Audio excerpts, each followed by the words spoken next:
Chers frères et sœurs, chers amis dans le Seigneur, que la paix et la grâce de Dieu soient avec vous tous. Dieu vous bénisse. Et en ce midi, j'ai l'heureux privilège d'être avec vous et en vue de partager le message de la parole de Dieu. Et je remercie le Seigneur qui m'a donné la chance d'être là aujourd'hui. Et merci aussi à Pasteur Claudin Noralis qui m'a choisi pour être le prédicateur du jour. Et merci à la promotion de la 4e année qui est là pour nous assister. Et merci aussi à mes collègues de travail, à savoir les hommes de la cour.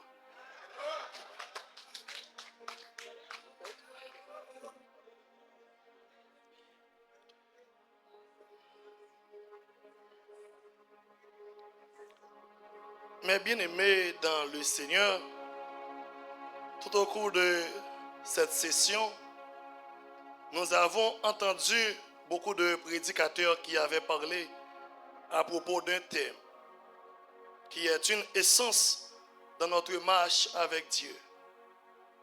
Et ce thème est la foi.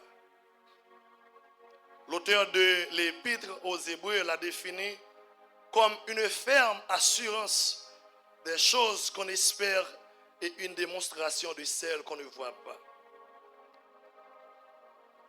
C'est-à-dire une ferme assurance que nous avons dans la parole de Dieu. Une substance qui manifeste la puissance de Dieu dans notre vie. Et en d'autres termes, la foi, c'est croire sans avoir vu. Comme on a déjà fait la lecture. Notre sujet pour aujourd'hui, c'est la puissance de la foi. La puissance de la foi. Chers frères et sœurs, la puissance de la foi brise les barrières sociales, religieuses et attire des miracles. Dieu vous bénisse. Chers amis dans le Seigneur, dans ce curieux récit, Jésus nous dit qu'il a trouvé chez ce centenier un exemple de la plus grande foi qui soit. Mais aujourd'hui, laissez-moi vous poser ces questions qui sont les suivantes. Selon vous, quelle est la nature de cette foi qu'admire le Christ? Et qu'est-ce qu'il a bénéficié? Et c'est pour cette raison que dans mon message aujourd'hui, nous allons découvrir 3 grandes vérités. Première vérité, chers amis, la puissance de la foi brise les barrières sociales. En regardant ce qui se passe au cours de cette histoire, on pourrait voir que le domestique, lui-même, il se trouvait dans une situation extrême. Il n'avait aucun recours, aucun moyen pour se soigner puisqu'il était un esclave. Donc, mes chers amis, sa situation pouvait tout à fait sembler désespérée. Le centenier de son côté n'avait aucune raison de se préoccuper de son esclave parce qu'il était un Romain, un homme puissant et important dans son époque. Pour lui, certainement, la vie d'un esclave devait être peu de choses. S'il en perdait un, on le lui aurait aussitôt remplacé. Mais ceci ne lui a pas empêché de réagir en faveur de son serviteur. Malgré tout ça, tous ses pouvoirs, toutes ses capacités-là. Un serviteur qui lui était utile. Mais voilà pourquoi, en tant que païen, il va prendre une décision qui était contraire à la situation sociale qu'il confrontait. À noter que, à cette époque, Israël était occupé par les Romains. Ce qui veut dire les Juifs et les Romains étaient ennemis et ne partageaient aucune valeur sociale. Pour les Juifs, chers amis, les Romains étaient des envahisseurs, des païens, des hommes impurs adorant leur empereur et d'autres dieux.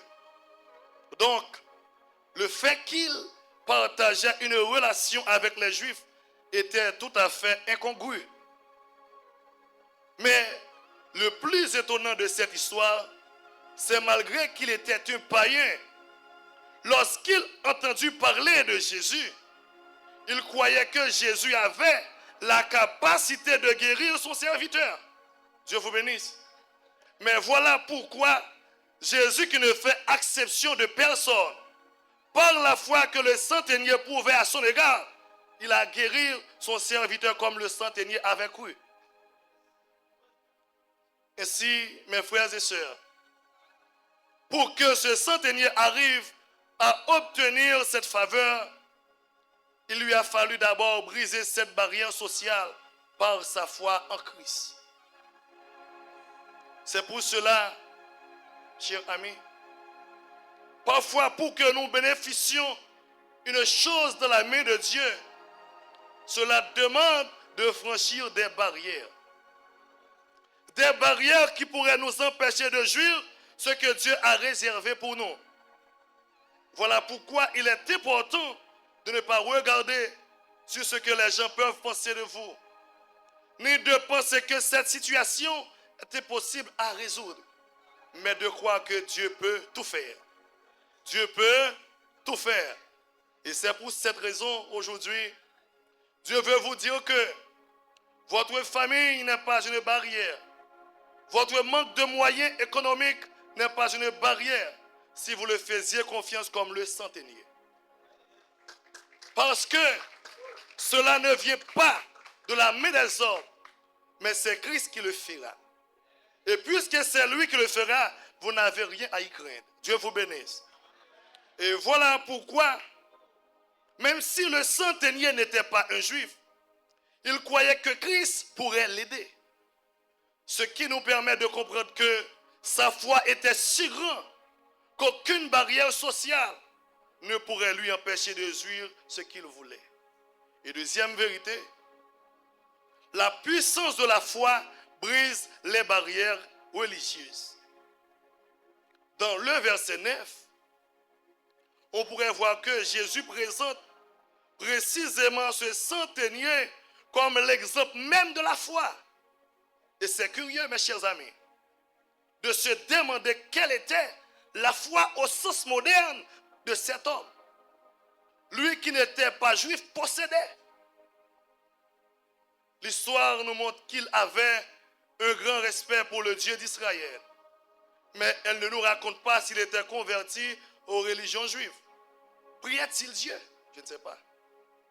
On ne dit pas qu'il priait avec ferveur, ni qu'il avait une élévation d'âme extraordinaire. Il était même certainement un bon pratiquant. Sans doute, mes chers amis, il n'avait rien de ce que nous assimilons à la foi aujourd'hui. Et c'est là une grande leçon. Quelle était la foi que Jésus admirait en lui?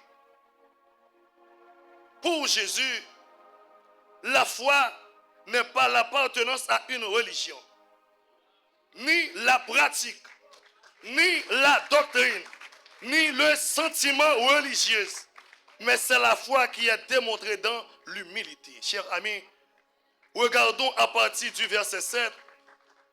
Et dans ce verset, le centenier montre à Jésus qu'un mot de sa part est suffi pour guérir son serviteur. Parce qu'il avait reconnu une autorité suprême en Jésus. Et que lui n'était que son serviteur. Ainsi, il a utilisé l'image de sa personne pour expliquer son humilité face à la personne de Jésus. Différemment des Juifs qui se croyaient des enfants de Dieu sans croire en son Fils. Ce qui nous fait comprendre aujourd'hui que notre foi ne devrait pas être basée sur aucune forme religieuse, mais sur Jésus, en qui nous pouvons bénéficier beaucoup de choses comme la guérison, la paix, le salut éternel, les bénédictions de toutes sortes, etc. Et voilà pourquoi la Bible nous dit, dans Romains 10, le verset 17, la foi vient de ce qu'on entend, et ce qu'on entend vient de la parole de Christ. Et donc, puisque le centenier savait que la parole de Christ est puissante, il a obtenu la guérison de son serviteur. Dieu vous bénisse. Et troisième vérité, chers amis, la puissance de la foi attire des miracles. Comme je viens de le dire, mes frères et sœurs, le centenier romain avait une grande humilité par rapport à Jésus. Il se présente en effet en disant que c'est vrai qu'il a du pouvoir, mais qu'il ne peut pas tout faire. Et puisqu'il ne peut pas tout faire, il fait appel à un supérieur qui possède le pouvoir sur toutes sortes de pouvoirs. Dieu vous bénisse. Ce qui me permet d'ouvrir cette parenthèse pour vous dire qu'autant de fois que vous croyez incapable, impuissant devant votre situation, c'est autant de fois que Christ agira pour vous.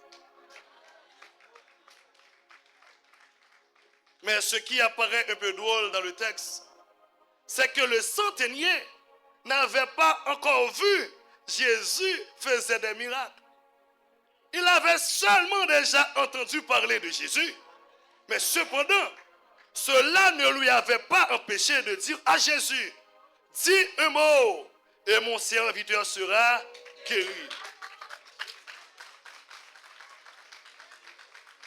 Chers amis, dans le Seigneur, vous qui êtes ici en ce midi, combien de fois que Dieu avait déjà réalisé des choses qui paraissent impossibles pour vous et que maintenant, face à une toute petite difficulté, vous doutez de sa capacité.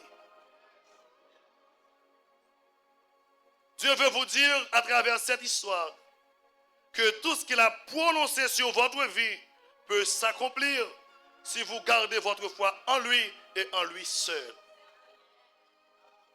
À cette heure, je ne sais pas la difficulté que vous êtes en train de traverser. Je ne sais pas ce qui représente comme une barrière dans votre vie. Mais Dieu veut vous dire, gardez la foi en lui. Dieu vous bénisse. Et c'est lui qui a le dernier mot de votre situation. Mes chers amis dans le Seigneur, différemment du centenier, vous connaissez Dieu, puisque c'est lui qui vous a choisi. C'est lui qui vous a appelé. Donc, chers amis, s'il vous a donné le salut à travers son Fils unique, quelle barrière pensez-vous qui pourrait lui empêcher de faire ce qu'il veut dans votre vie? Moi, je vous dis rien. Et c'est rien. En outre, mes frères et sœurs, sachez que la foi ne rend pas les choses faciles, mais plutôt possibles. La foi ne rend pas les choses faciles, mais plutôt possibles. Et sachez que nous ne connaissons pas Jésus par information, mais il nous a révélé lui-même qui il est. Et voilà pourquoi nous avons beaucoup plus une obligation de se confier en sa parole que le centenier. Et quelle que soit la situation, parce qu'il nous a promis qu'il ne nous abandonnera jamais. La foi est un élément indispensable pour tous ceux qui croient dans la puissance de Dieu. Elle ne base pas sur un nombre de temps passé dans la prière, ni le nombre de jours de jeûne qu'il faudrait passer dans la prière pour arriver au sommet. Mais c'est la ferme assurance que nous avons dans la parole de Dieu. Et c'est pour cette raison que nous devons soumettre sous l'égide du Saint-Esprit afin de trouver ce dont nous avons besoin. Et souvenez que, chers amis dans le Seigneur, la puissance de la foi brise les barrières sociales. La puissance de la foi brise les barrières religieuses.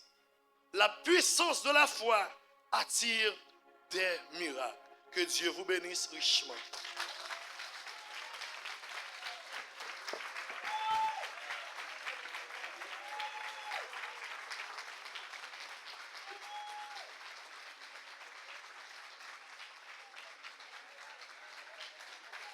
Amen.